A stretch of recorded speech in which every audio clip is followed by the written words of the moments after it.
தகவல் சொல்கிறாரு. 4 கட்டங்களை அவருடைய வாழ்க்கையை வந்து பிரிச்சாராம். அதில் முதல் என்ன பண்ணாருன்னு பார்த்தீங்கன்னா, தேவையான செல்வங்களை வந்து குவிக்கிறது. ஏகப்பட்ட செல்வங்களை குவிச்சார்.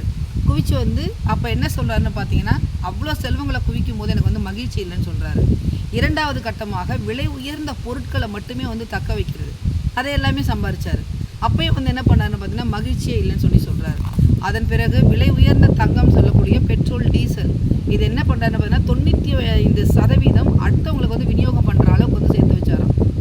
தன்னை நாடி வரணும் அப்படின்ற மாதிரி. அதுலேயும் வந்து அவருக்கு வந்து மகிழ்ச்சியே இல்லை.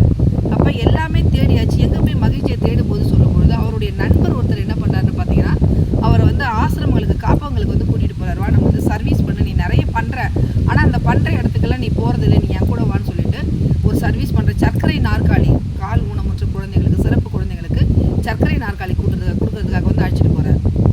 அப்படி இவரும் போகிறாரு. ஒரு இடத்துல போய் என்ன பண்ணாரு, சர்க்கரை நாற்காலி எல்லாமே கொடுத்து முடிச்சுட்டாங்க. அவர் நிகழ்ச்சி முடிஞ்சு வரும்பொழுது ஒரு குழந்தை வந்து அவருடைய காலை வந்து தவழ்ந்து வந்து அப்படியே வந்து காலை வந்து கட்டி பிடிச்சிக்கிச்சான்.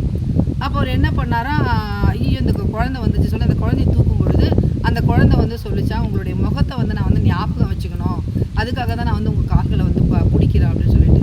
எதுக்குமா என்னுடைய முகத்தை நீ ஞாபகம் வச்சுக்கணும்னு சொல்லும்பொழுது அந்த குழந்தை சொல்கிற பதில், நான் இறந்து சொர்க்கத்துக்கு போயிட்டேன்னா அந்த சொர்க்கத்தில் நீங்கள் இருப்பீங்க. அப்போ உங்களுக்கு என்னெல்லாம் பிடிக்குமோ அது எல்லாத்தையுமே நான் என்ன பண்ணேன்னா கடவுள்கிட்ட கேட்டு உங்களுக்காக நான் வந்து வாங்கி வைப்பேன் அப்படின்னு சொல்லி அந்த குழந்தை வந்து சொல்கிறாரு. நான் மகிழ்ச்சி அடைந்த உண்மையான தருணம் இந்த தருணம் மட்டும்தான் சொல்லும்பொழுது எனக்கே வந்து அப்படியே நெஞ்சு வந்து கலங்குது. என்னுடைய மகிழ்ச்சியான